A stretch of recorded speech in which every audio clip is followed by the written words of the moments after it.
This is it, the start of our Alaskan road trip. We found an incredible boondocking spot that was pure bliss. Then, an incident on the road brought a sobering realization. I am an unsheltered homeless person. Then we encountered a tense border experience. You're gonna search me. That left us shaken and miles off course. Today I'm so excited because this starts the first day of my Alaska road trip. Getting on the road, I spent a few days here with a friend in Oregon, and the dogs are all ready. Got them all packed up in the truck. Hey, hi guys. They look nice and comfy. You ready to go on a road trip, guys? We're driving downtown, foot pushed on the pedal, move through songs we played together, feel like we're on holiday, I got a feeling it's a good day. We're driving downtown, we're on holiday, I got a feeling it's a good day. Downtown, foot pushed on the pedal, I've never been through Portland before. There's a lot of traffic. Oh, but interestingly, Ronald is feeling pretty comfortable. I have the AHA halo on for him, so he's just kind of napping and feeling relaxed. It's a relaxation program. That takes a lot of the stress off of me, because when he's stressed and he's panting and he's shaking, I feel it too, and it makes the traffic so much worse. I'm practicing patience and getting there when I get there, and that's all you can do. I'll be through the city soon. Everything's temporary. So I find myself getting anxious on travel days because I feel like I have to be somewhere at a certain time, and I always have this feeling like I'm running behind. I'm going to be late. I'm running behind. So this morning when that feeling of panic came, I just sat with it and didn't run away and didn't start my mind spiraling that I'm late and I'm irresponsible and I'm behind. I'm rephrasing that and saying I am right where I need to be. And it's not like I have to catch a flight. It's not like I'm needed at this important world summit at a certain time. It's just me and my dogs traveling through the Pacific Northwest. We're right where we belong. So hopefully you guys are doing well today, and you're right where you belong. This is really interesting. I just stopped at a Washington State rest area, and every single parking spot, they have its own little sign telling you how long you can park there. I've never seen that before. Right now I'm in 1 hour parking, but across the street there's some 8-hour parking, there's 15-minute parking.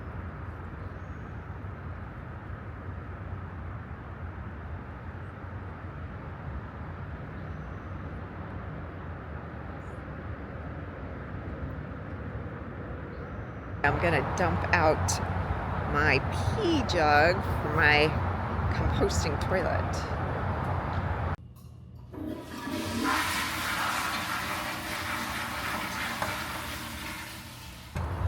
What I really like about this pee jug is it doesn't really look like a pee jug.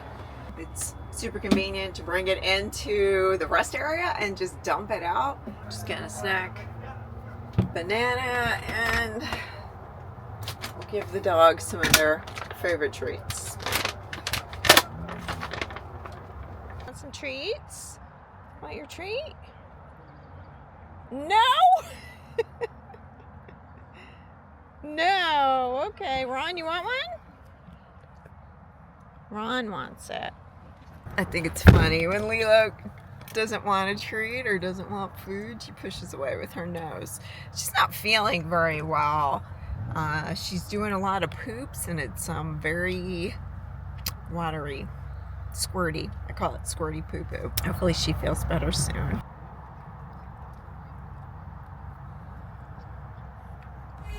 like we're on holiday, I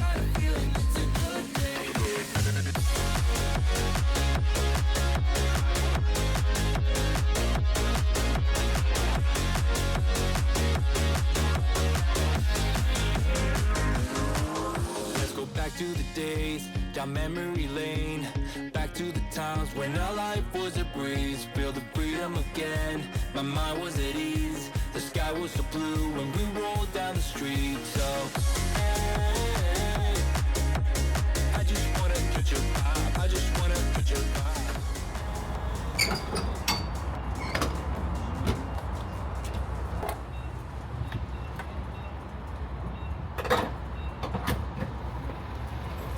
Keeping a running tally of all my expenses on this trip. First fill up.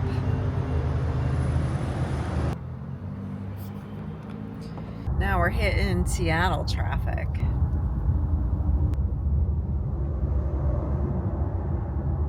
At least the dogs are comfortable. We'll get there.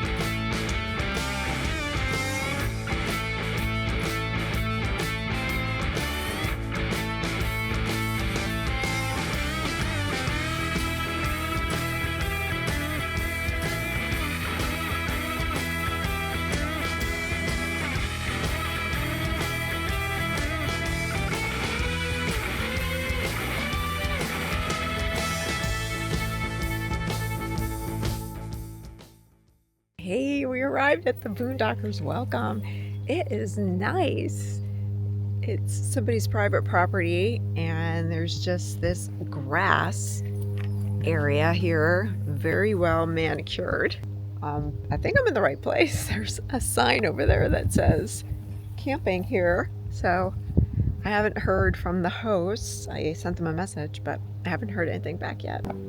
This is so beautiful, and it's such a nice option, because what I'm finding out lately is my go-tos, like Cracker Barrel, where there's not a lot of Cracker Barrels on the West Coast, and in a pinch, Walmart, a lot of those places, you can't park there overnight anymore.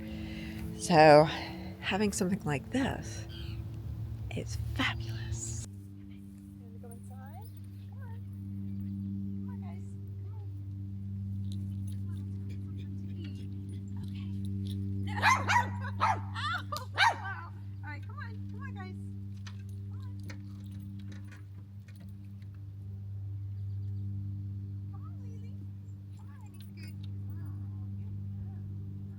I am so hungry. I'm making a super quick bean burger and chowing that down.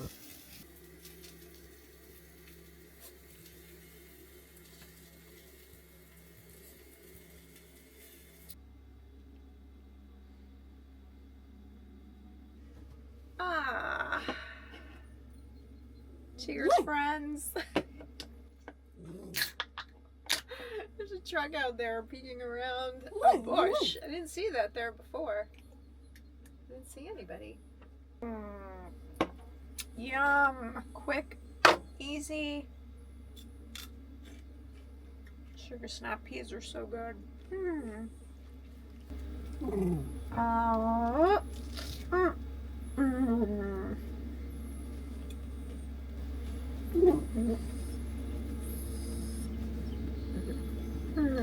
I'm distracted by this truck. Somebody just got out of it. It's probably the owner. I am exhausted, but we had a great day. We went through 2 major cities with traffic. Ron slept most of the time. Everything was chill. It was a really good day. Good travel day. And this is actually the first night that I'm spending in Washington. I've been to Washington before just to hike for the day, but this is my first official night in Washington. So what, right? It's a big deal to me, but so what? So I was just talking to you guys about Walmarts and how a lot of Walmarts in the West, you can't stay there Well, this happened to me just 2 days ago in Oregon. I was at a Walmart. I usually park like way out, which I did, and it was the middle of the day. I took my dogs for a walk. I got back to the camper and I didn't meditate that morning. So I'm like, okay, I'm going to take like a 30-minute meditation and then I'll go in and do my shopping. So I'm meditating in my camper and somebody knocks on the door. So I go open the door. It's security. And the woman says, "You can't park here." And I was like, I'm going shopping. I can't park here and go shopping. And she's like, "Well, you've been here for a half hour already and you haven't gone shopping, so you can't stay here." It's like, "I'm not staying here. I'm going shopping." And she said, "Well, there's a 2-hour limit." That's fine. I haven't been here 2 hours and I won't be here 2 hours. I felt like I was kind of targeted a little bit. I know right where I parked, there were signs that you can't overnight park, which, yeah, it was like 3 in the afternoon. I asked my friend who lives in Oregon, what's up with that? And she said during COVID, a lot of people lost their housing and a lot of people had to live in their vehicles. And I guess they were living at the Walmart. So now there's no overnight parking at that Walmart. So I got curious because I notice when I'm in Oregon and California, there's a high homelessness population. I mean, you see them all over. And I mean, they're the nicest homeless people I've ever met. But by definition, I'm probably homeless too. But I looked it up. A few factors, primarily centered around high housing costs and economic challenges. To afford housing in California and Oregon, residents need significantly higher wages than those earned by many low-income workers. Severe housing shortages, affordable housing shortages, poverty and financial instability. Many individuals and families are experiencing financial hardship, making it difficult to afford housing and other essential needs. Impact of COVID-19 contributed to a lot of increased homelessness. It breaks my heart that in this country, in a developed country, that this is a problem, that this is an issue. I'm houseless by choice, but these people don't have a choice. They can't afford housing. Both states have a significant number of unsheltered individuals, which makes the issue more visible. I don't get that unsheltered homelessness. I have to look that up because isn't that what homelessness is? You don't have a shelter? I don't know. But by that definition, I am an unsheltered homeless person. And that's what I felt like when the woman was knocking on the door telling me I couldn't park there. Like, lady, I just went into Walmart and spent $244 on groceries, which is crazy. $244?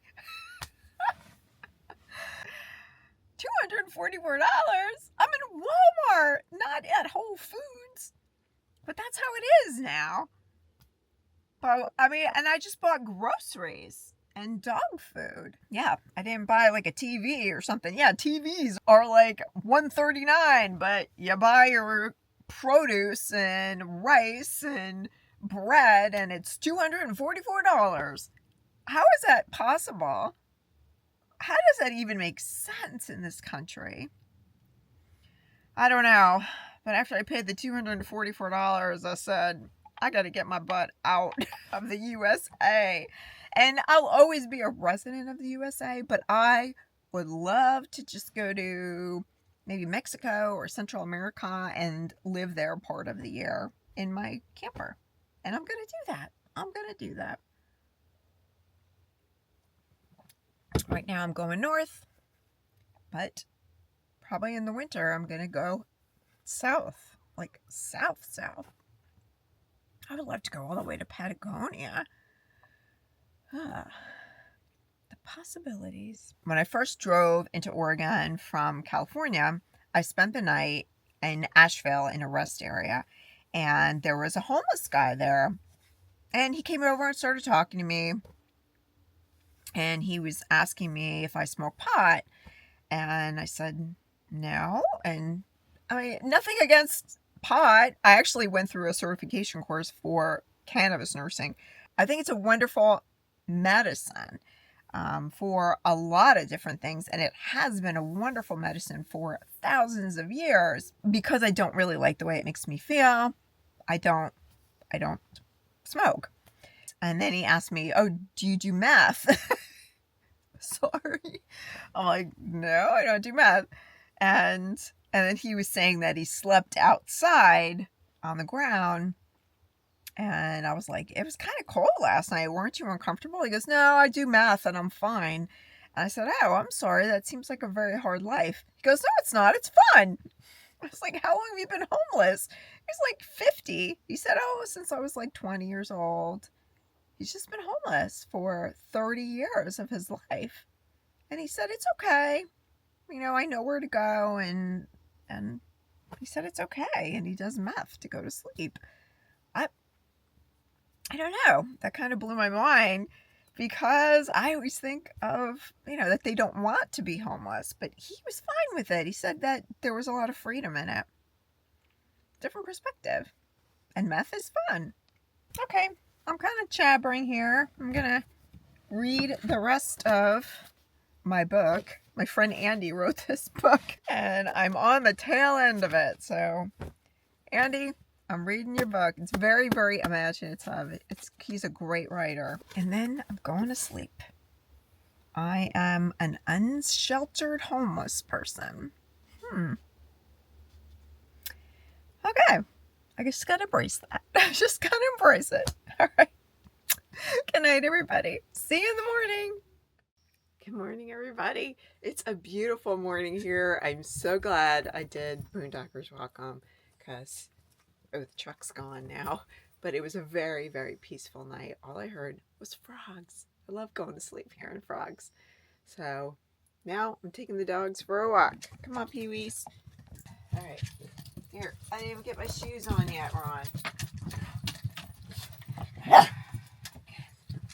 On. Ready? Woo.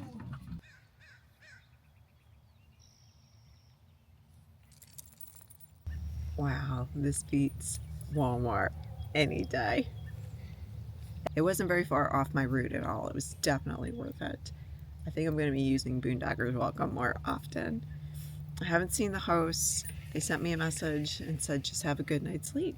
So chances are I might not see them at all. But thank you so much to the hosts, because this is wonderful.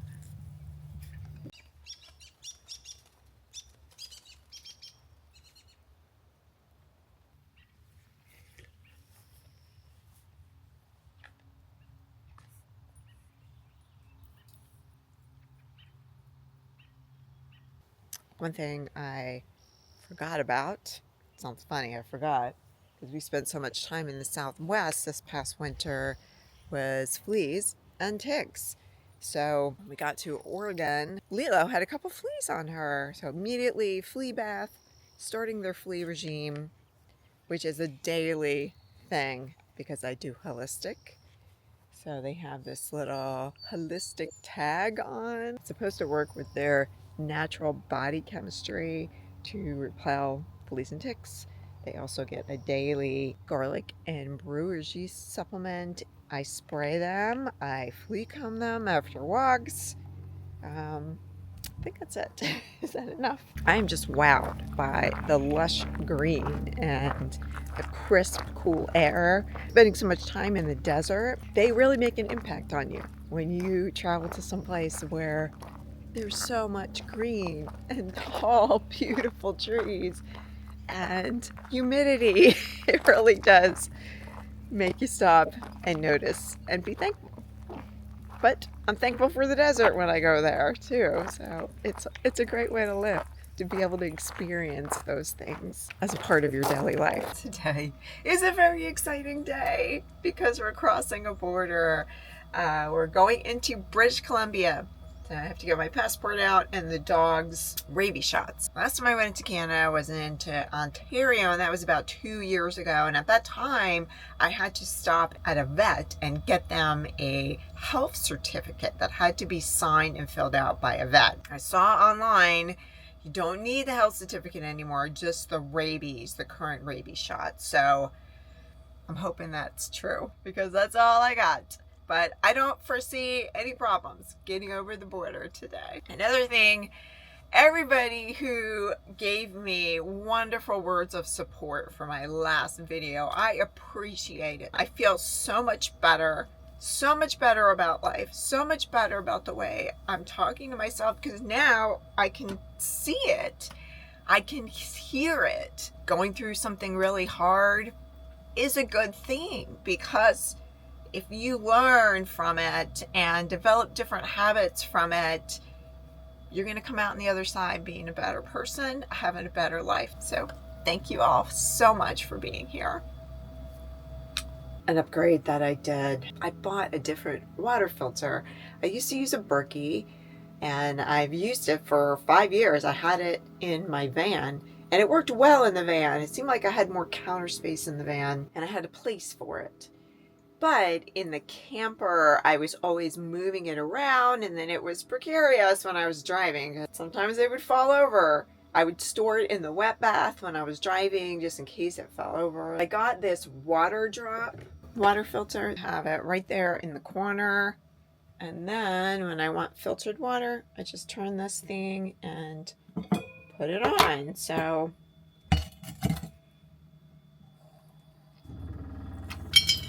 isn't that nice? And it stays there. I don't have to worry about it when I'm driving. The only thing I noticed is it does still continue to go after I shut it off. But I'll get used to it.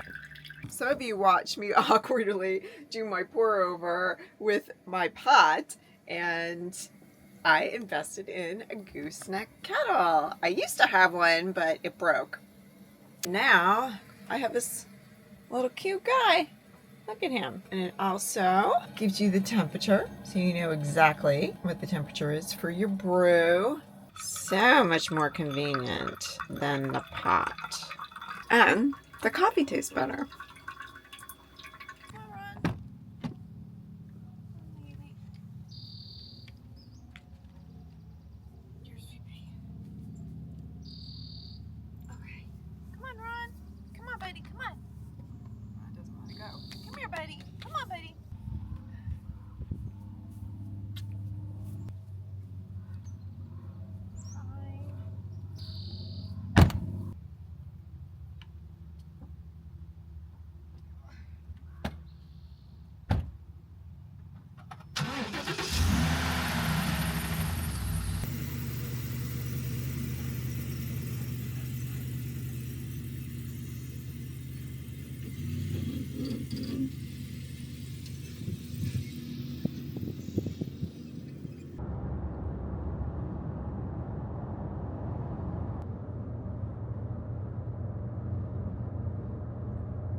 There's a free dump at the Washington rest area. I think that's so cool. I always take advantage of a free dump. And there's 3 people there. Thank you, Washington. They even have water.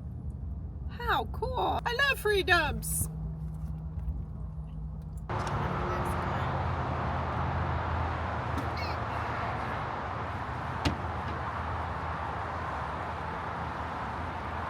I'm gonna top off my water. I don't like to carry that much water, but I'm at 73%. I've had a few incidents recently where I ran out of water and you need water.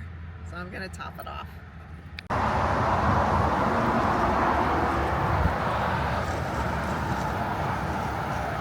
Nice. Free dump and water day. Very exciting. You guys excited? I think they're excited.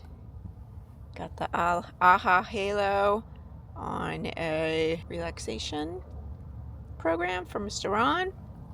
They're just chilling. It's gonna be a great travel day. We're going to British Columbia. There are active wildfires in BC, so when I get somewhere, when I stop, I'm gonna download the app to keep abreast of that. It just looks really hazy out there, and it could be smoke.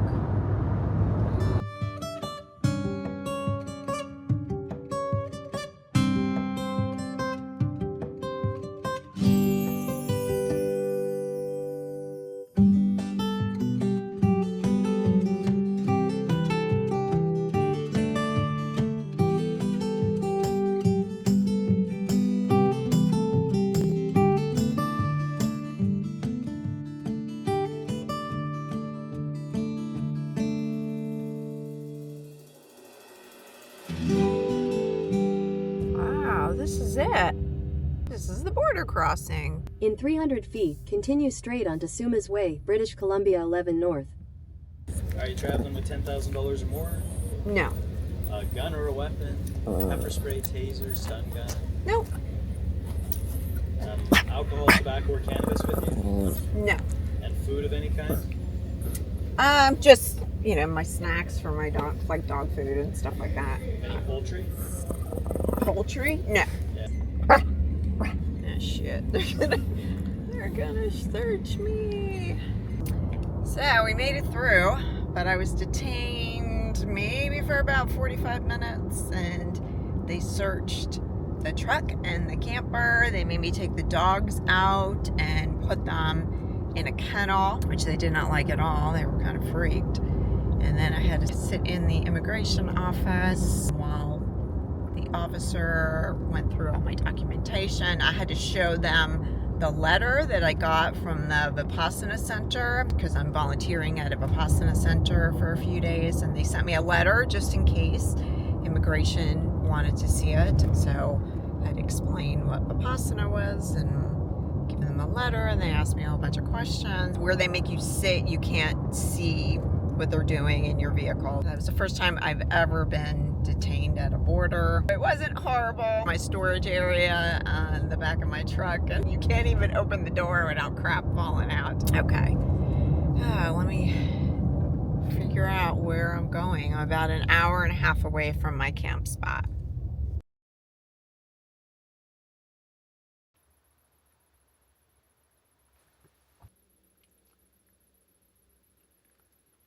Good morning, everybody. Last night, I was spent after being detained and searched at the border, and then I missed my exit because I didn't have the volume on the GPS.